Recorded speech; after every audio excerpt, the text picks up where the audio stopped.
Hey everybody from YouTube, this is a product review of the Bixpy K1 Angler Trolling motor and battery. I had it out for a full season. I absolutely love it. I'm going to talk about the pros and cons compared to the original model that I had over 3 years ago.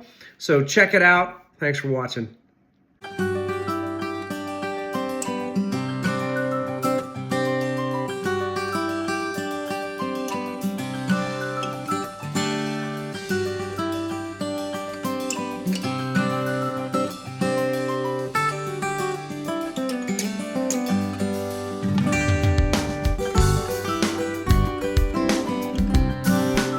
Okay, everybody, let's take a look at the differences or the comparison between the original J1, right, which is what I had, and the K1, which is the K1 Angler that I have today. And there's about a 3 or 4 year difference between the two. Now, I'll tell you this, the J1, which is the original model that I had, actually was great. I never had an issue with it. The battery was awesome. The motor was awesome. Now the mount, I broke the mount a couple of times because I backed it up into the wall of my garage because I was tired, wasn't paying attention to what I was doing. But other than that, it ran great. It ran great. I never had any issues with it. So the quality was really, really good. Apparently what happened is between the J1, the original, and the actual K1 Angler or K1 series that came out, the ones in between, there were some quality issues that Bixpy had that I was hearing from some folks. So kind of that's why I waited to upgrade. But they fixed those issues. And when they came out with the K1 Angler, the reviews were really good. And I had it out in the field for a year. And it's been awesome. It's been fantastic. So let's talk about the differences between the two. And let's talk about the pros and cons between the J1 and the K1. Okay, so the J1, which is the original one, it was the materials they made it out of were basically a plastic like composite housing. Apparently they had some issues with cracking. No, I didn't have those issues, right? But some people did. The sealant, if you will, the seal that goes from the cable into the actual motor itself, you had to actually connect it and put dielectric grease on it. And some people were having some problems with that leaking, which was an issue. I didn't have that issue, but some people did. And the noise, honestly, the noise wasn't really an issue for me. The K1 is definitely quieter, but at the higher speeds, it puts out more vibration, right? And you're gonna like with mine, you hear that through the mount. It's not the motor, but it's the mount that's making the noise. But it is actually a quieter motor. One of the biggest differences is obviously the battery, right? Now the K1 Angler is got basically double the capacity. Okay, so and that's it's giving you basically twice the range that you had versus the J series. Okay, so if you're if you're a fishing guy like me and having twice the range is always a good thing. That means I can go further, I can go longer, and there's definitely some advantages to that given how much I'm out in the field fishing. So I really like that. There is an increase in thrust, in terms of power. I think it goes from 33 pounds of thrust to 38 pounds of thrust. So that's pretty cool. That little extra amount of speed actually helps. Now I'll show you a video where I can get a fully loaded kayak up to about my kayak, which is a 12-foot Angler, a Pro Hobie. I can get that thing up to about 4.5 miles an hour at full speed. And honestly, I don't want to go faster than that. I really don't want to go faster than that because I do think it gets unsafe.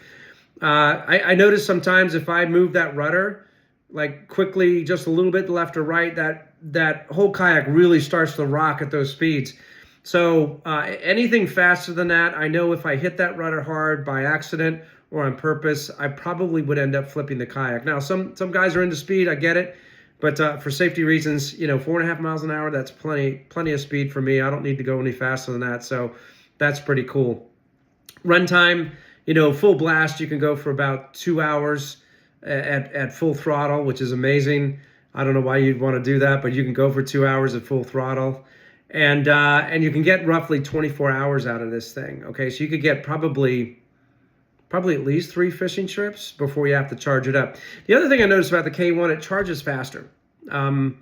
that's pretty cool. You know, when I come home and plug it in, you know, it gets up to 100% really, really quickly, much faster than the original J1. So anyway, so those are the big differences. A price, by the way, this is actually cheaper. I think it's around $1,600 for the battery and the actual motor. And I think the original version I paid on the J series, I paid 3 years ago, I paid close to $2,000. So it's actually come down in price, which is pretty cool. So anyways, if you're a hardcore angler and you're looking for a lightweight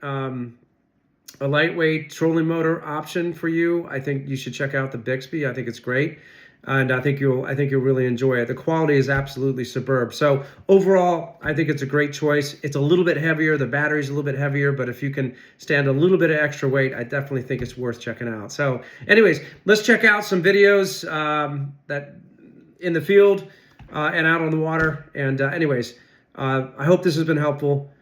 Thanks for watching. Okay, everybody from YouTube, this is the Bixpy K1 Angler, okay, and like I said, the original motor I had with this was the I think of the J1. I think it was the original one they came out with, which great, right? So I upgraded. But let me just point out a couple of things here that you're looking at. First of all, this is the Angler version of the K1. It's got a much bigger battery on it, as you can see. Now it's a little bit heavier, but this thing is rock solid, and I was shocked at how fast this thing charges up. It actually charges up faster than the original model. Got the Hobie mounting plate here. There's different ways you can mount this thing, but I've basically got the Hobie mounting plate, the mounting accessory that comes from Bixpy on this thing, and it's basically on a swing arm. That is, let's see if I can. Oh my gosh. Okay. Yeah, it's on a swing arm, right? And I've got just basically a cord that pulls it up, and it's fixed, right? I've set this up where the rudder of the kayak actually, steers the direction of the kayak versus using the motor to steer it, right? That's just too many moving pieces for me. But anyways, yeah. So one of the improvements they made here was, if you notice, this cord goes directly into the actual unit itself, right? So there's no more of a connection there. We have to put the dielectric grease on it. Apparently there has some problems with leaks and so forth, so it's a much better design. Also, this mounting plate, in terms of how this mounts, is way more solid. I had that break on me a couple of times given the old design, but this one is much more solid, much better design. The actual unit here of the propulsion system itself is actually smaller, and also this much improved weed guard here. So this thing barely gets any weeds in it, which is really nice. And overall, super happy with this. But I just wanted to show you guys what this thing looks like. Like I said, there's different ways you can mount this, but this is on a kayak here, Hobie kayak that's 12 feet long, fully rigged, and absolutely love this thing. It says it's about a little over 4 miles an hour. It's a little bit of a hum back there, not too bad though. Looks like I'm chugging along here at a pretty good clip. Yes, sir. Very cool.